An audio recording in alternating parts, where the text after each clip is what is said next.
Good evening, ladies and gentlemen. It is your Realtor Hugo here with another live. Thank you all for tuning in so much. This is another live on our series of getting you informed about real estate and how it best helps you and those around you. Today's live is actually going to be about investing. So I hope that you all have had a great day. And thank you so much for tuning in. As always, it is my pleasure to help you all learn a little bit more about real estate and how to invest in real estate. And if you have any questions, we are all live on all major platforms. The name of your lovely host is right there below.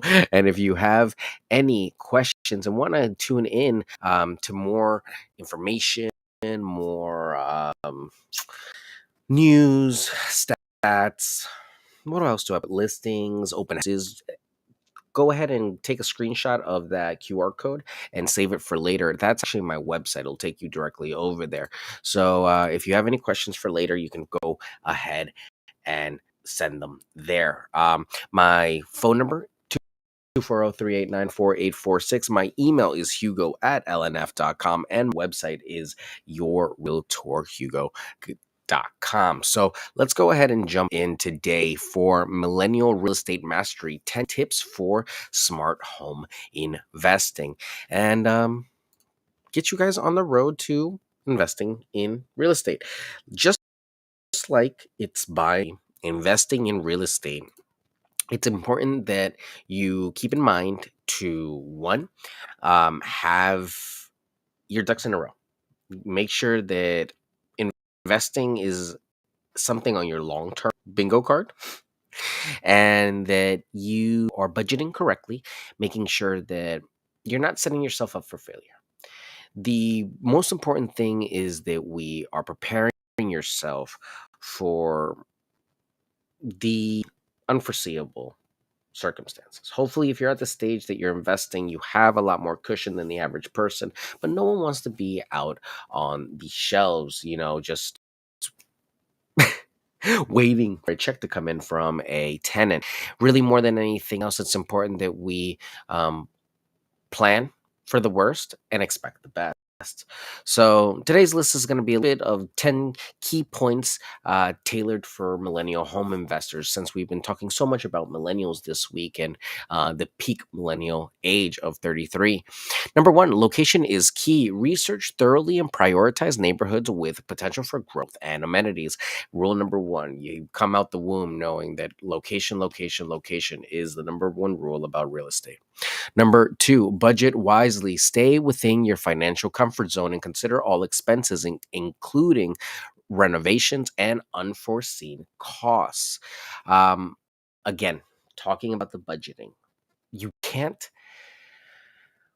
really keep a property. You might be able to buy a property, you might be able to own a property, you might be able to get a property on a great deal or, find it on foreclosure, but you will not keep a property, and that property will inevitably own you if you do not budget correctly. So, making sure that you are budgeting, you are taking the time to learn about the budget, learn about how to maximize and where your expenses may fluctuate, because your biggest expense that's living, your cost of living is going to be stabilized now. So what else change? Your insurance can change, your taxes could change, other utilities and repairs could change. So making those budgeting those expenses is really about mastery of your budget. It's not about managing your income. It's about managing your expenses. Number four, long-term vision. Real estate investment is a marathon, not a sprint. Focus on sustainability, growth, and long term returns. We have been seeing a huge run up and a huge bull market these last few weeks. And I'll actually speak a little bit to that as well, because inevitably all rise markets must correct. How big the correction is always varies. And we all hope that on the other side of that correction, we are at least 75 to 80% of the way higher than we were before. That really is, the hope and the prayer that, the chart will always go up and to the right. So we really hope that the assets that we invest in don't go through an expedited appreciation. And we've seen a huge appreciation in real estate values as of late, fueled by several things, one of which is supply. If for reason supply changes and we have a huge influx of supply in any market, prices can go down. I was looking at statistics today about the change of prices month over month from last month, February, um, from the month prior, January, and the prices between January and February had gone up $30,000. Properties had sold in half of the time, almost 46% less time, 12 days. So it went from 24 days to 12 days. That got me really scared because the last time I saw a number 2021, 2022. So if this is an indicator of how it's going to be this year, then the houses that are going to go on the market are going to get scooped up as fast as possible if they're priced correctly and show well. But if these properties that are out there, even the rundown properties, if those properties are being priced poorly in the sense that they are being overpriced, and then there's a sudden rush of properties onto the market for X, Y, and Z reason, because you just don't know. You really have no guarantees that your neighbor, your cousin's neighbor, and your friend's neighbor down the road are all gonna end up moving within, a span of 3 to 9 months. Because it doesn't have to be necessarily within the same month or within the same week that everyone lists, but enough of a influx of enough properties and people start to feel more comfortable about the flow of properties. There are always new properties on the market every single day. I tell that to people every single day. But how many new properties come on the market always vary, and which properties are sought after on that market sheet, it can vary from week to week. Some are better investment deals, some are move in ready. So you have to look at the competition for each house and the demographic that it could reach and who would be interested in that house. And that's really the long-term vision. What is your goal with this property? Do you just want to invest in it and then keep it for yourself empty, or do you want to lease it for someone else, or do you want to move up from the house that you have? What is the game plan here? What is the long-term vision? Number 5, due diligence matters. Conduct thorough inspections, research market trends, and seek professional advice before making any decisions. Don't commit to anything in writing unless you've read it and have gotten a good feel for it and know what it is. Don't sign anything you don't understand, and ask questions. Um, More than anything, you feel like you are running the ship, but you have the right experts around you to conduct the business that you want to do. So move forward fearless, knowing that you have found the right team around you. And it really starts with your realtor and how they employ their team of mortgage brokers or mortgage lenders, and um, title company inspectors. It's the whole experience. That's why you get us involved, so that we can help you through something that many people only do once in their lives. But you, as an investor and a savvy business person, are thinking about the future. So, you'll be able to do this many more times. And there are a whole bunch of extra, things that are so noteworthy that you can talk to more on a one-on-one basis, because there are things that it's best for each person and their specific case. But as a general rule of thumb, this is a pretty good starting list of things to work out in your mind. Number six, plan for vacancies. Account for potential rental vacancies by setting aside emergency funds or exploring short term rental options. We all know Airbnb and Verbo. So, think about those. But again, it's all risk and varying levels of return. So make sure that it works for you. I know some realtors actually that have had great success with it and some that have not. I know regular people that have had great success with it and some of them that have not. So at the end of the day, the goal is to always pay the mortgage. First and foremost, making sure that we never lose a payment there and be a plan for the worst and expect the best. You should already have an emergency fund. You should already have everything in place to catch yourself if something should fall. Remember, it's not just about qualifying for the property in the moment, it's actually about moving forward with the property and keeping it, making it a part of your budget and your expenses and your income and how much is coming in and coming out every month. That's really what you got to keep in mind. It's not about getting to the mountaintop, it's about staying there and achieving greater. So, with this being your second property, is this going to be plausible for you to have vacancy for an extended period of time? Let's say 90 days, worst case scenario, 6. Can you live like that? Don't want to expect it, but at the end of the day, those emergency funds have to cover you because otherwise the stress is going to be yours. The realtor will work with you and guide you and show you, but the one with the bill is going to be undoubtedly you. Number 7, leverage technology, embrace digital tools for property management and market analysis, and to streamline processes and stay competitive.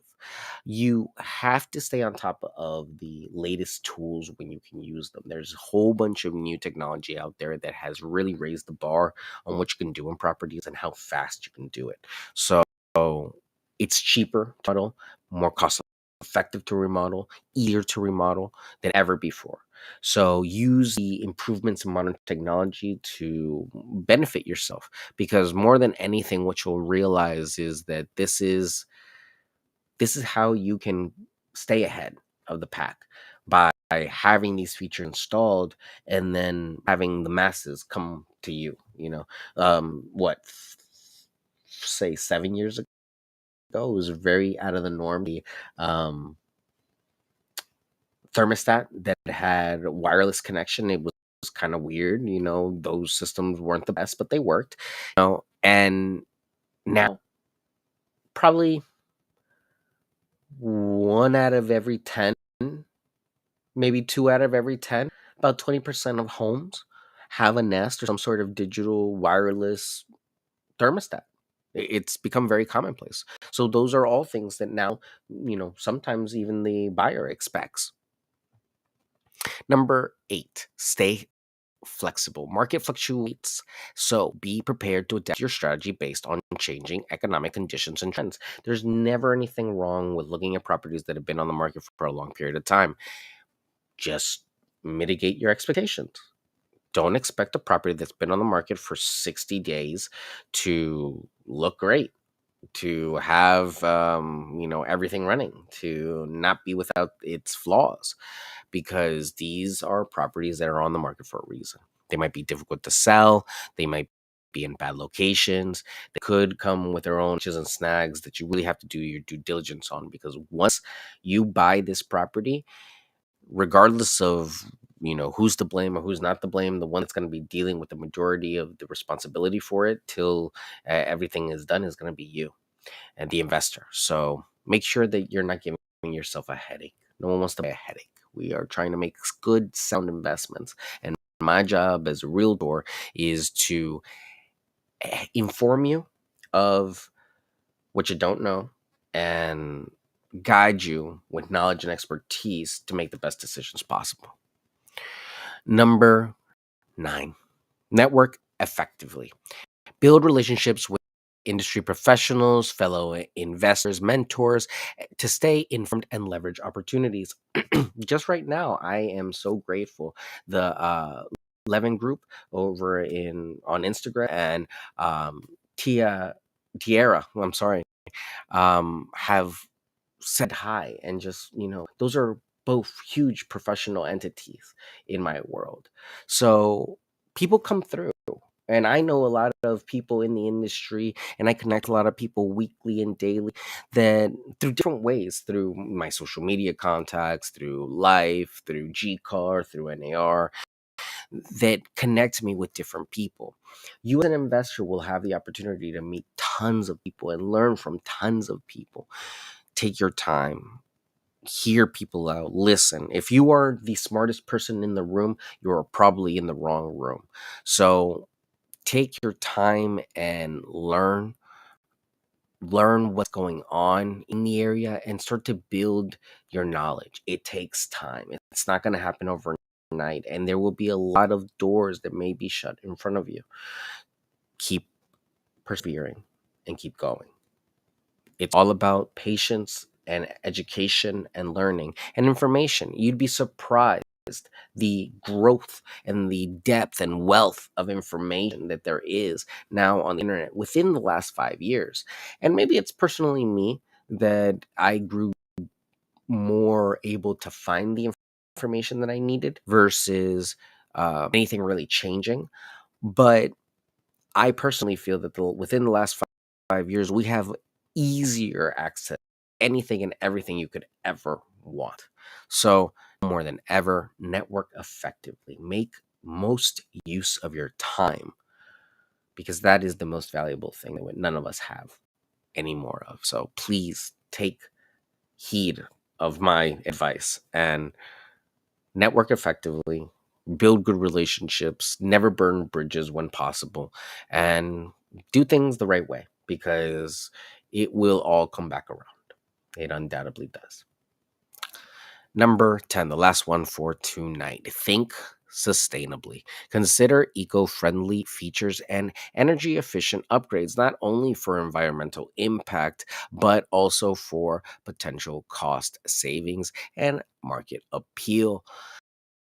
I was gonna actually do, excuse me. I was gonna actually do a little lesson on environmental impact of home ownership, and how the climate change has impacted home ownership. I was watching that South by Southwest conference with Realtor.com, and it was so illuminating to hear a scholar and a scientist and data analyst look at how climate change is impacting homes and insurances and property taxes, and where people are moving to and where they're going. And just even something as simple as a heat map, how many days over 100 degrees we're spending now. I think one of the stats was we're spending almost 4 months out of the year in over 100-degree weather in some portion of the United States, and that's impacting us. For I think 10 years ago, it was um, half of that. It was like 28 days is what they were saying. A great video. I shared it on my website. As always, please follow the pages and the social medias, because you find all these great little tidbits when you hang out with me. You learn all this cool stuff and these great facts and data. So why not? If you're just joining us today, we were talking about investing in real estate. If you have any questions, comments, or concerns, feel free and leave them on your platform of choice. We're on Instagram at Hugo Forlong and Foster, LinkedIn, X, YouTube, Twitch.com, and Facebook. So if you have any questions, just leave them wherever you'd like. If you just joined us later, I'm sorry, let me run down the 10 key points that we went through. Number one was location is key. key. Number two is budget wisely. Number three is diversify investments. Number four is long term vision. Number five is due diligence matters. Number six is plan for vacancies. Number seven is leverage technology. Number eight is stay flexible. Number nine is network effectively. And number 10 is think sustainably.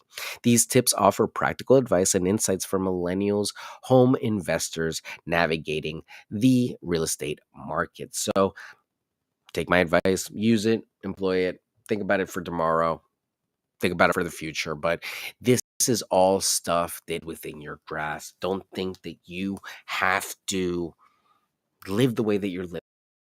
Any normal person in real estate doesn't necessarily have to be in the market that you're in, doesn't necessarily have to be in the market that you're currently residing in.